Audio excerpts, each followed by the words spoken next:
लड़की Emma room partner ढूंढ रही थी। उसने अपने बॉयफ्रेंड को कहा कि वह अपार्टमेंट के अंदर जाकर देखे कि कोई रहने वाला है या नहीं। बॉयफ्रेंड अकेले अपार्टमेंट में गया और हर जगह तलाश की, लेकिन वहां एक भी इंसान नहीं मिला। कमरे में सिर्फ एक अजीब सा पुराना ग्रामोफोन था। वह बहुत रहस्यमयी लग रहा था। मैनेजर की इजाजत लेने के बाद बॉयफ्रेंड ने उस मशीन को हाथ से चलाना शुरू किया। मशीन तुरंत खूबसूरत संगीत बजाने लगी। बॉयफ्रेंड उस संगीत के बिल्कुल पास गया और उसे ध्यान से देखने लगा। तभी अचानक ग्रामोफोन के स्पीकर से तेज तीर जैसी चीज निकली और उसी पल बॉयफ्रेंड की जान चली गई। बाहर इंतजार कर रही एम्मा को बहुत देर तक उसका बॉयफ्रेंड नहीं दिखा तो वह घबरा गई। उसने मैनेजर को ढूंढने के लिए चलना शुरू किया, लेकिन रास्ते में उसका पैर बोतल पर पड़ा और बोतल टूट गई।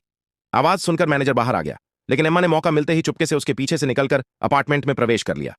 अंदर उसे एक आदमी दिखा। एम्मा ने उसे सब बताया कि उसका बॉयफ्रेंड अंदर आया था और गायब हो गया, लेकिन आदमी ने साफ मना कर दिया और कहा कि यहां कोई आया ही नहीं। ठीक उसी समय कहीं से एक महिला की चीख सुनाई दी। आदमी ने कहा कि मैनेजर आ रहा है और जल्दी से एम्मा को बिस्तर पर लेटकर छिपने के लिए कहा। एम्मा लेट गई और मोबाइल निकालकर पुलिस कॉल करने ही वाली थी कि अचानक चादर के नीचे से एक चेहरा निकल आया। एम्मा ने चादर हटाई तो उसकी आंखें फट गईं। वह वही रूम पार्टनर थी जिसे वह ढूंढने आई थी। वह बंधी हुई और बेहोश थी। एम्मा ने तुरंत उस आदमी को पुकारा ताकि दोनों मिलकर उसे बचा सकें, लेकिन तभी एम्मा की नजर आदमी के जूतों पर पड़ी। जूते पूरे खून से सने हुए थे। सारा सच सामने आ गया। वही आदमी कातिल था। कातिल ने खुद को छिपाना बंद कर दिया और एम्मा को पकड़कर उसे भी गद्दे के अंदर ठूंस दिया। एम्मा बेहोश हो गई। कुछ समय बाद वह एक कमरे में होश में आई, जहां एक औरत उसके सामने बैठकर उससे बात कर रही थी, जैसे पुलिस हो। लेकिन जब एम्मा को याद आने लगा तो उसे समझ आया कि औरत उससे कुछ छुपा रही है। जैसे ही एम्मा ने पूरी याददाश्त वापस पाई, औरत जल्दी से कमरे से निकल गई। कुछ देर बाद कमरे का दरवाजा अपने आप खुल गया। एम्मा दरवाजे पर पहुंची तो हैरान रह गई। वह जगह पुलिस स्टेशन बिल्कुल नहीं थी। वह एक भयानक और लंबा कॉरिडोर था। एम्मा ने घूमते घूमते उस औरत को ढूंढ लिया। वह जमीन पर मरी पड़ी थी और वहीं खड़ा एक आदमी पुलिस यूनिफॉर्म में था, लेकिन वह असली पुलिस नहीं था।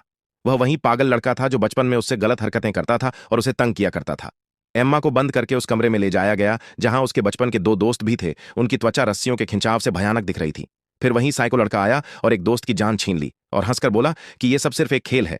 एम्मा टूट गई, लेकिन डर की जगह हिम्मत ले आई। उसने अपने चेहरे पर मजबूरन प्यार जैसा भाव दिखाया और उसे पास आने दिया। जैसे ही वह करीब आया, एम्मा ने चाकू उठाकर उसे बुरी तरह से मार दिया। एम्मा ने दोनों दोस्तों को आजाद किया और तीनों भागने लगे, लेकिन साइको फिर पीछे आ गया। भागते समय सबसे पहले एम्मा को पकड़ा गया और उसकी जान ले ली। अब दो दोस्त बचे, लिसा और मैरी। दोनों भागने लगे, मगर साइको ने लिसा को पकड़ लिया और दोनों ऊंचाई से गिर पड़े। अब सिर्फ मैरी बची थी।